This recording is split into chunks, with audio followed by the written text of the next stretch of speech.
My name is Albert Harrison, a 29-year-old office worker. If there's anything that sets me apart from others, it's that I'm a wheelchair user. I began this wheelchair life due to an injury I sustained while mountain climbing back in my student days. Many people tell me that there is no way I want to climb the mountain again after the injury, but I still do. Currently, I'm totally into free climbing. I work in a factory of a major metal processing company. I have no complaints about my working conditions, and I have a good relationship with everyone. I often think how blessed I am to be surrounded by such people. I thought I would always be in this factory, but a sudden transfer order came to me in spring. I was ordered to work at the head office. This surprised everyone in the factory, including the factory manager. It seems that the upper management wants to highlight the company's image of actively hiring people with disabilities. Though it's quite annoying to be shuffled around for such a reason, I'm an office worker. It's hard to go against the directives from above. So I left the factory I was familiar with and transferred to the head office where I didn't know anyone. I was transferred to the General Affairs Department of the head office. As I thought, it was a position allocated for disabled hiring. You could tell from the arrangement of the desks on my floor that they made various adjustments to accommodate me. The CEO directly told me, "We'll improve anything that makes you uncomfortable," and I became determined to contribute for the wheelchair users who will be employed in the future. "Nice to meet you, I'm Cindy Miller. I'll be your mentor until you get used to the head office," said a cute woman who looked like a small animal, extending her right hand. "I can do most things on my own, but when I need help, I hope you can assist me." When I said this, she replied, "Yes," with an energetic response. I felt slightly less tense, thinking that I might get along well with her. "Oh, you must be Albert. It's a real hassle that we've been handed to take care of you. It's quite troublesome for us too," said Ethan, the section manager, with a voice that suggested he attended many drinking parties. He seemed to be in his late 40s, with a prominent beer belly and peau skin. My first impression was that he seemed unhealthy. I was so taken aback by his appearance that I didn't even realize the extremely rude comment he had made. "I'm Albert, nice to meet you." Perhaps my response, which seemed to ignore Ethan's sarcastic comment, might have made things worse. He probably saw me as someone who's difficult to handle since I didn't react to his sarcastic comment. Ethan returned to his desk with a sour expression. "Don't mind him, he always talks like that," Cindy said, frowning. It seemed that Ethan was not well liked by his subordinates. And so, my assignment at the head office began. I don't consider this a big disruption, just a minor bump in the road. The work was similar to the administrative tasks I had at the factory, and the manuals were well organized, so there were no issues. The only minor issue was Cindy. I think she probably didn't have much experience dealing with wheelchair users before. She tended to treat me as someone special. Being overly considerate made me feel somewhat uncomfortable. "Oh, I'll get that for you," Cindy said as I was about to go and retrieve some document files. "It's all right, I can get it myself. If I can't do something, I'll ask for help," I told her. Upon hearing my words, she looked surprised. Seeing her expression, I realized that someone else must have said the same thing to her before. The next moment, her cheeks turned red, as if she was ashamed of her actions. "How about we go out for dinner tonight?" When I said this, Cindy responded with a "Pardon, I'm asking you out. Is that okay?" She looked surprised. "Sure," she said. After hearing her reply, I gripped the hand rims and pushed the drive wheels. My wheelchair moves smoothly as if it's an extension of me. At the filing cabinet, I turned back to the desk and saw Cindy looking worried. I gave her a small wave, "I'm fine" gesture. After work that day, I asked Cindy out for dinner. "You know, I commute by car. Would you walk with me to the parking lot?" We agreed to meet at the company's main entrance. She was waiting for me, looking a bit anxious. In my wheelchair, I naturally look up to her from a lower viewpoint. She had a different shade of lipstick on than she usually wore at work. She must have retouched her makeup. I was a little fascinated by the slight change in her profile. Not that I'm easily smitten. She's just that captivating. "So, you drive?" "I've got a driver's license, but never drive," Cindy said, blushing. She wears her emotions on her face. She's a candid person. I can't help but find that appealing. "Oh, you two are going out. Can you find a place where Albert can enter? You'd be up all night just looking for a place." Ethan, the department manager who happened to pass by, laughed out loud and made a sarcastic remark. "He's always like this. Not just to me. He often says rude and discriminatory things to his subordinates. He passes his own failures onto his subordinates and acts innocent." Ethan, who is the CEO's son-in-law, can be impolite and incompetent, but no one can say anything to him, as my coworkers told me. "Sorry to worry you, Ethan, but I've researched places that are accessible for a date," I replied with a smile. Then, Ethan clicked his tongue in frustration. He must be annoyed that no matter what snide remarks he makes, it doesn't affect me. He quickly left with a displeased look on his face. I wonder if all he can do is make nasty comments. Cindy stuck her tongue out in disgust at Ethan's retreating figure. I was more intrigued by her cute gesture than Ethan's snide remark, and it made me smile a little. During our date, Cindy was constantly surprised, which I was satisfied with as the one who invited her. When I was getting in the car, she tried to help me fold my wheelchair. I quickly folded it before she could and placed it in the back seat, and she looked at me in surprise. The same happened when we arrived at the restaurant. She was surprised seeing me set up the wheelchair and transfer myself. "You really can do anything." "Most things, yeah, but there are things I can't do." "And what do you do then?" We were having this conversation on the ramp leading to the entrance of the restaurant we had reserved. "Well, I ask for help. It's no shame in admitting what I can't do." Saying that, I opened the restaurant door and escorted her in. Cindy blushed slightly and said, "Thank you," with a smile. Nowadays, there are more places accessible for wheelchairs. When I make reservations at a place I'm visiting for the first time, I let them know I'm a wheelchair user. This way, the restaurant isn't caught off guard, and my companion doesn't have to feel awkward.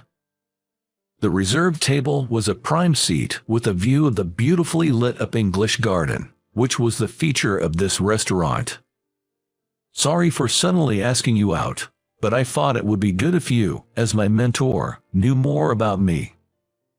I apologized to her after we had placed our orders. And then it hit me. "Sorry, do you have a boyfriend or something? I hope it will not cause any misunderstandings." If she had a man in her life, there was the risk of causing significant inconvenience. Seeing my sudden rush, Cindy burst out laughing. She laughed until she was in tears. "Unfortunately, there's no such man," she said, wiping her tears. She explained that she found it hilarious that I was bringing this up now. Somehow, thanks to the laughter, I felt closer to her. And then she told me a secret she had never shared with anyone before. I too was once severely injured and was told that I might never walk again. I was taken aback by her unexpected confession. Cindy told me that she used to do paraequestrian. When she was in high school, she had a severe fall during training. At that time, the doctors had made such a prognosis. When I remember the despair I felt at that time, I still wake up at night, even now. that was something I had also experienced. What had been normal for me until then was no longer normal. I was overwhelmed with anxiety about how my life would change from then on.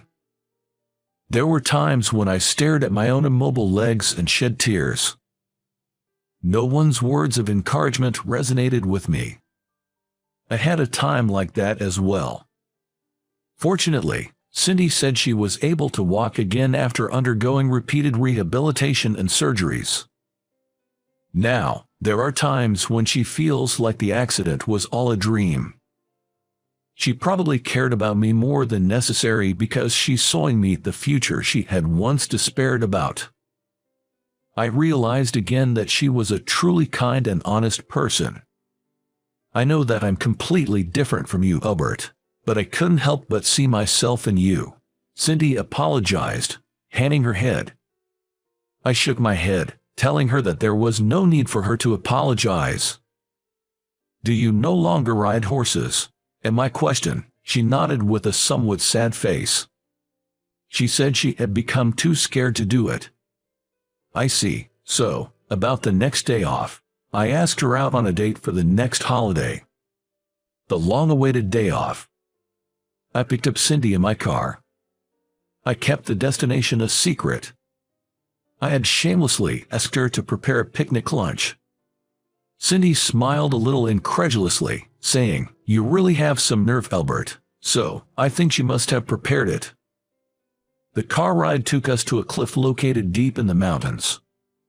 "Where is this?" Cindy looked up at the towering cliff in wonder. "Just watch as I climb that." At my words, Cindy's eyes widened. At the bottom of the cliff were my old mountaineering buddies, who had been with me even before I became a wheelchair user. They were helping me because I just couldn't give up on the mountains. "Are you sure this is safe, even though you said you can do anything?" "No, I'm fine, just watch." As she looked up anxiously, I climbed the rock swiftly with the support of my friends. When I reached the top and waved to her, she waved back with a face that looked like she might start crying any minute. To descend, I used a rope and a descender to get back to the ground in a jiffy. "See, it wasn't that bad, right? So why don't you give it another try? You want to ride, don't you? You actually do want to ride the horse." At my words, Cindy nodded, tears streaming down her face. She must have been holding it in for a long time. I believe it's not a lie that she felt fear towards horse riding. But above that, I think Cindy had distanced herself from horse riding because she was worried about causing concern to those who cared about her. She didn't want to worry her loved ones anymore. I couldn't give up climbing or mountain climbing. I think she must feel the same. "Albert, I feel like I can confidently tell my parents that I'm okay, that they don't have to worry." Cindy's face was a mess from crying, and her mascara was a little smudged, but she was still attractive and beautiful. About 2 weeks after I was transferred to the head office, a welcome party was arranged for me in the General Affairs Department. The location of the welcome party was a high-end sushi restaurant, a place I wouldn't normally set foot in. Sushi is my favorite food. I was looking forward to the welcome party. However, an incident occurred on the day. I arrived at the high-end sushi restaurant where the welcome party was held when everyone else had almost gathered. When I entered the restaurant, I could see a small set of stairs.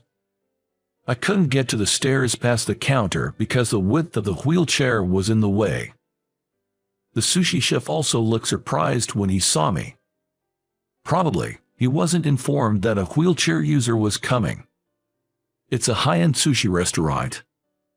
The service is supposed to be great. Normally, I wouldn't have had to struggle in a place like this. While I was wondering what to do, my boss, Ethan, came down the stairs with a grin on his face. "Oh, can you get through there? That's too bad. You can't pass because you were on that thing." Cindy and a few of my colleagues behind me held their breath. Ethan seemed a bit drunk. He was laughing while loosening his sloppy tie. "All right, Since it's just that you can't pass, you should just crawl here." Ethan was laughing hysterically at his own words. The atmosphere in the place froze instantly. All I had on my mind was sushi, and honestly, I didn't even want to deal with Ethan. "Come on, crawl over here. You said you wanted to eat sushi, didn't you?" The one who snapped at this provocation was Cindy. She slipped past me and walked briskly towards Ethan. Then she grabbed Ethan's tie. "Have some shame, you pig," Cindy growled in a low voice. Everyone there must have thought for a moment that they were hearing things. Ethan seemed a bit taken aback by Cindy's forcefulness. "This is bad. It could turn into a brawl in the restaurant at this rate." I smiled at the chef. Then, I brightly asked the chef, "Chef, I really want to try the sushi you make, but it seems I can't get in. Can you please prepare a special sushi roll for me to take out?" The chef rolled up his sleeves and said, "All right, leave it to me." Cindy shook off Ethan's tie as if she were throwing away something filthy and said, "I want one too, please." Cindy and I left the welcome party venue with the special sushi the chef made for us. From what I heard from my colleagues, the welcome party without me, the guest of honor, felt flat and was as quiet as a wake. Everyone seemed to be glaring at Ethan while stuffing their faces with delicious sushi. I felt a bit apologetic, but everyone said they enjoyed the sushi with a smile, so that put my mind at ease just a little. Cindy and I left the sushi restaurant and ate our sushi in a nearby park. Cindy, angry as she was, popped a piece of sushi into her mouth with a swift, impulsive gesture. "You know, it might taste better if you take your time." "Shut up, I'm angry," she retorted. Watching her angrily stuff her face with sushi, I enjoyed my own gourmet sushi.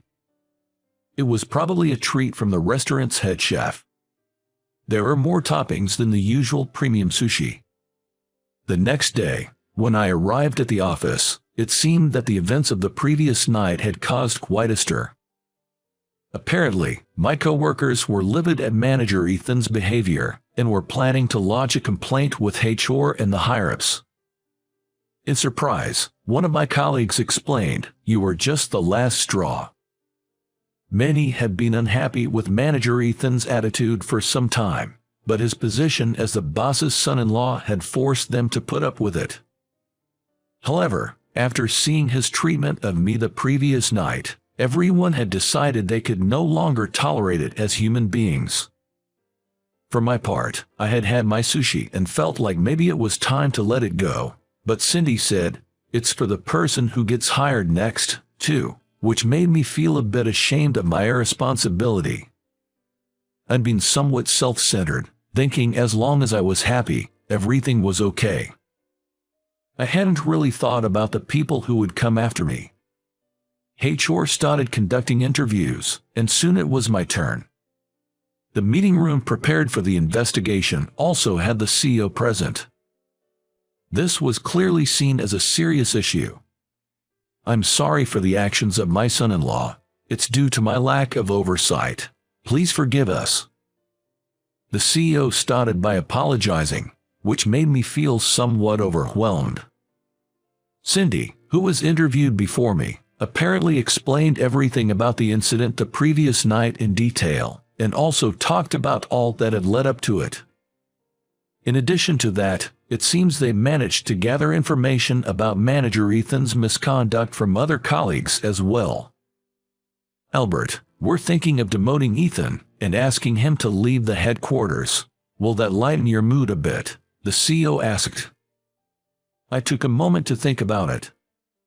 It didn't seem like that would really solve anything. When the CEO asked me again, "What do you think of manager Ethan?" I decided to be honest about my feelings. "I feel sorry for him. He probably just lacks imagination. I can't say much since we just met, but I don't dislike manager Ethan." The CEO was taken aback by my response. But before that, I shared all the harassing behavior from manager Ethan that I had heard from my colleagues with the CEO and the HR manager. Still, Everyone deserves a chance to start over. That includes manager Ethan, I added. I assured the CEO that I believed Ethan would change his attitude after this whole mess. Though I am single, Ethan has a wife and children. He has a lot to protect. Please give him a chance. With that, I bowed to the CEO. I'm touched by your generosity. Thank you for forgiving my son-in-law, for protecting my daughter's family. As a father-in-law, I am grateful, the CEO said. His words deeply moved me. A man who can genuinely apologize for others. If this man is at the top of the company, it's in good hands. This is a great company, I thought again. I heard you forgave manager Ethan, Cindy said at the rooftop break area. I was never really mad in the first place. Doesn't forgiving him sound a bit arrogant? Since we ate sushi together in the park, Cindy's demeanor had become much more relaxed. You know I'm thick-skinned, right? That's my charm. It's all water under the bridge now, I said with a cheer, meeting Cindy's sidelong glance. She was angry on my behalf. Seriously, so thick-skinned it's shocking. You're a big-hearted man, and that makes you a great person. She joked around to match my mood, no longer angry, and gave me a smile.